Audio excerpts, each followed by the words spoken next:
Kantara chapter 1లో starting 10 నిమిషాలు ఏదో జరిగిపోతుంది, హడావుడి జరిగిపోతుంది అన్న ఫీలింగ్ కలిగించాడు 10 నిమిషాలు. ఇంకొక ఎపిక్ సినిమా చూడబోతున్నాం అన్న భ్రమని ప్రేక్షకుల్లో కలిగించాడు 'రిషబ్ శెట్టి.' తర్వాత ఆ 10 నిమిషాలు దాటాక ఇంటర్వెల్ బ్యాంగ్ వరకు కథ ఏంటి ఇలా ఎళ్తుంది? అసలు సంబంధం లేకుండా ఈ ట్రాక్ ఏంటి? అసలు ఈ జోనర్‌లోకి ఎందుకు వెళ్ళాడు 'రిషబ్ శెట్టి' అన్న అనుమానాలొస్తాయి. ఎందుకు 'కాంతార' అన్న ఇమేజ్‌ని 'కాంతార' అన్న ఆ పేరునేమన్నా చెడగొడుతున్నాడా 'రిషబ్ శెట్టి' అన్న భయం ఎక్కడో ఏదో మూల అనిపిస్తుంది. మళ్ళీ ఇంటర్వెల్ బ్యాంక్ దగ్గరకొచ్చేసరికి ఆ 10 నిమిషాలు మళ్ళీ మిమ్మల్ని మెస్మరైజ్ చేసేస్తాడు. ఆ 10 నిమిషాలు యాక్షన్ సీక్వెన్సు అక్కడ చూపించిన ఆ డివైనిటీ అన్నది మళ్ళీ అందరిని ఒక ఆడిటోరియాన్ని అటెన్షన్‌లోకి పడేస్తుంది. పర్లేదు 'రిషబ్ శెట్టి' కరెక్ట్ దారిలోనే వెళ్తున్నాడు అన్న ఫీలింగ్ కలిగజేస్తాడు. మళ్ళీ సెకండ్ హాఫ్‌లో మళ్ళీ నత్తనడక స్టార్ట్ అవుతుంటుంది. ఎక్కడైతే బోర్ కొడుతుందో అక్కడ మళ్ళీ ఎపిక్ మూమెంట్‌ని తీసుకొచ్చి అక్కడ ప్లేస్ చేయగలిగాడు 'రిషబ్ శెట్టి.' 'కాంతార' గుర్తుంటే క్లైమాక్స్ 10 నిమిషాలు మీకొక గూస్ బంప్ మూమెంట్ వస్తుంది. 'కాంతార' ఆవహించినప్పుడు ఆ పూనకాల ఎపిసోడ్ థియేటర్ నుంచి బయటకొచ్చినప్పుడు కూడా గుర్తుంటుంది. అలాంటి ఎపిసోడ్ మళ్ళీ ఇంటర్వెల్‌కి క్లైమాక్స్‌కి మధ్యలో ఒకచోట ప్లేస్ చేశాడు. 'కాంతారాలో' చూస్తే ఆ గూస్ బంప్ మూమెంట్స్ 5 నిమిషాలు, 10 నిమిషాలు ఉంటుంది. ఒక తరహా పూనకం. ఇక్కడ మాత్రం రకరకాల రూపాల్లో 'రిషబ్ శెట్టి' తన పూనకాలను చూపించినప్పుడు మళ్ళీ ఆడిటోరియం మొత్తం షాక్ అవుతుంది.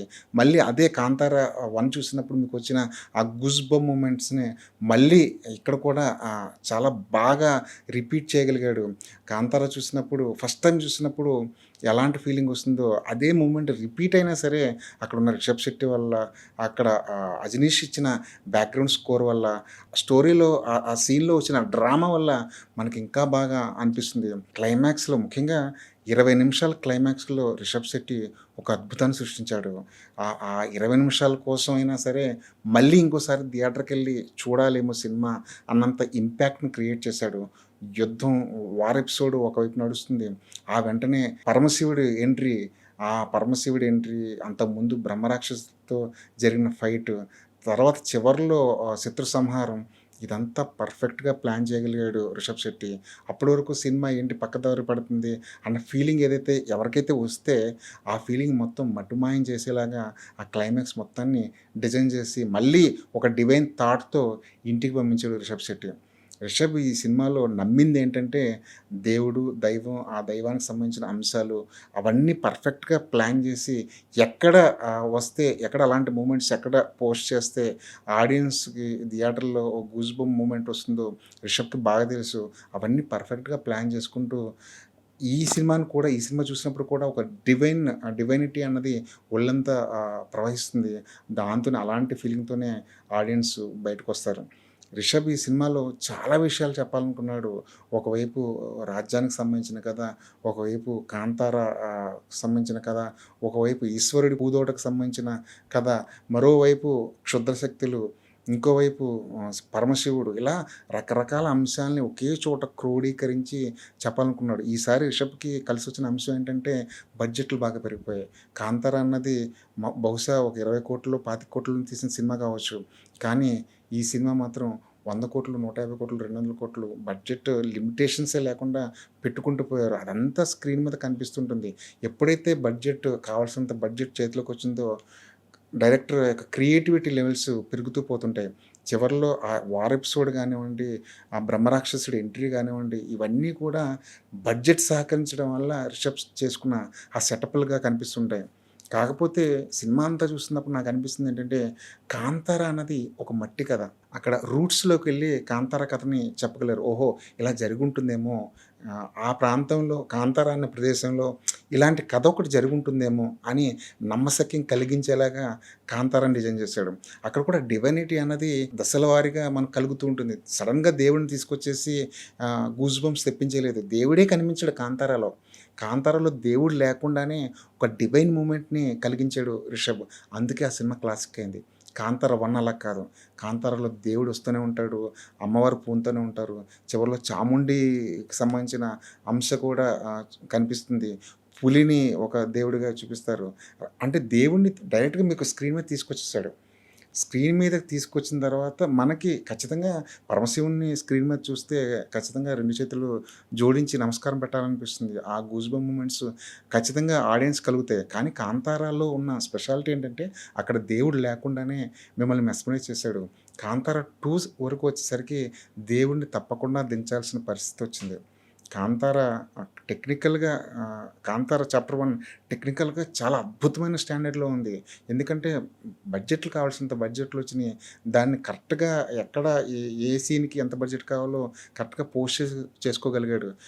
స్టార్టింగ్‌లో సినిమా ప్రారంభంలో ఒక రథం సీన్ ఉంటుంది. రథానికి సంబంధించిన ఒక యాక్షన్ ఎపిసోడ్‌ని చాలా బాగా డిజైన్ చేశారు. కొరియోగ్రఫీ లెవెల్స్ ఇంటర్నేషనల్ స్టాండర్డ్స్‌లో ఆ యాక్షన్ కొరియోగ్రఫీ ఉంటుంది. కాకపోతే రథం సీన్ అన్నది చాలా అల్లాటప్పగా, చాలా ఆషామాషీగా సాగిపోతుంటుంది. అదేదో ఒక కామెడీ సీన్‌కి వాడేసినట్టు అనిపిస్తుంటది రథం సీన్ అన్నది. అలాగే చాలా చోట్ల ఎమోషన్ వైస్ కనెక్టింగ్ అనేది చాలా చోట్ల కుదరదు. ఫస్ట్ హాఫ్ దాదాపు ఇంటర్వెల్ వరకు చాలా చాలా బోరింగ్‌గా వెళ్తుంది. కానీ సెకండ్ హాఫ్‌లో మళ్ళీ రిషబ్ శెట్టి ట్రాక్ అందుకున్నాడు. ఒక 5, 6 ఎపిసోడ్‌లు, 5, 6 బ్లాక్‌లు రిషబ్ శెట్టి పర్ఫెక్ట్‌గా ప్లాన్ చేసుకొని దాన్ని ఎగ్జిక్యూట్ చేయగలిగాడు. యుద్ధం ఎప్పుడైతే మొదలైందో అప్పటి నుంచి క్లైమాక్స్ వరకు ఒక విజువల్ ఫీస్ట్‌ని అందించాడు. 'కాంతారాలో' రిషబ్ శెట్టి 95 మార్క్స్ గెయిన్ చేస్తే 'కాంతార చాప్టర్ 1' వరకు వచ్చేసరికి 96, 97 ఇంకో 2 మార్కులు ఎక్కువే పడతాయి. అంతలా కష్టపడ్డాడు. 'కాంతారాలో' క్లైమాక్స్ సీన్ ఒకదాని గురించే మనం చెప్పుకుంటాం. కానీ ఇక్కడ అలాంటి బ్లాకులు చాలా ఉన్నాయి. రిషబ్ శెట్టిలో ఉన్న యాక్టర్ గురించి చెప్పుకోవడానికి చాలా బ్లాకులు మనకు కనిపిస్తుంటాయి. రిషబ్ కూడా అలాగే ప్లాన్ చేసుకున్నాడు. తనలోని యాక్టర్ ఇంకొక కోణంలో బయటకు రావడానికి రైటర్ కూడా ఈ సినిమాకి రైటర్ కూడా తనే కాబట్టి తనలోని యాక్టర్ బయటకు రావడానికి ఎక్కడెక్కడ ఎలివేషన్లు ఇచ్చుకోవాలో తనకు బాగా తెలుసు కాబట్టి రైటర్ పరంగా కూడా ఈ సినిమాలో మంచి మార్కులు తెచ్చుకుంటాడు. ముఖ్యంగా చివరి 5 నిమిషాల్లో ఆడవేషంలో తను చేసిన శత్రు సంహారం కానివ్వండి, ఆ గెటప్‌లో మారిపోయే ఆ ఎపిసోడ్ కానివ్వండి, ఆ షార్ట్స్ కానివ్వండి, రిషబ్ అయితే మళ్ళీ ఇంకోసారి మీ మనసులను దోచేసేంత ప్రతిభని కనబరుస్తాడు. 'కాంతార' అనేది దేవుడి గుడికెళ్ళి దండం పెట్టుకోవడంలో ఉన్న ఆ ప్రశాంతత, ఆ వైబ్రేషన్ కలిగిస్తుంది. 'కాంతార 2'లో అదే దేవుడి పటాన్ని ఇంటికొచ్చి ఈ గోడకు తగిలించుకొని దండం పెట్టుకోవడం లాంటిది. రెండిట్లోనూ దేవుడున్నాడు. రెండిట్లోనూ డివైనిటీ ఉంటుంది. కానీ గుడికెళ్ళి దండం పెట్టుకోవడంలో ఉన్న ఆ ప్రశాంతత, ఆ వైబ్రేషన్ ఇంట్లో దండం పెట్టుకోవడంలో రాదు. 'కాంతార' కన్నా 'కాంతార చాప్టర్ 1'కి ఎక్కువ డబ్బులు రావచ్చు, ఎక్కువ అప్రిషియేషన్స్ రావచ్చు, ఎక్కువ అవార్డులు రావచ్చు కానీ 'కాంతారా'కున్న ఎపిక్ అన్న ముద్రని ఈ 'కాంతార 1' అన్నది బీట్ చేయలేకపోయింది. ఈ విషయంలో ఎక్కడో ఒక చోట చిన్న అసంతృప్తి ఉంటుంది. ఓవరాల్‌గా చూస్తే Rishab Shetty one man show ఇది.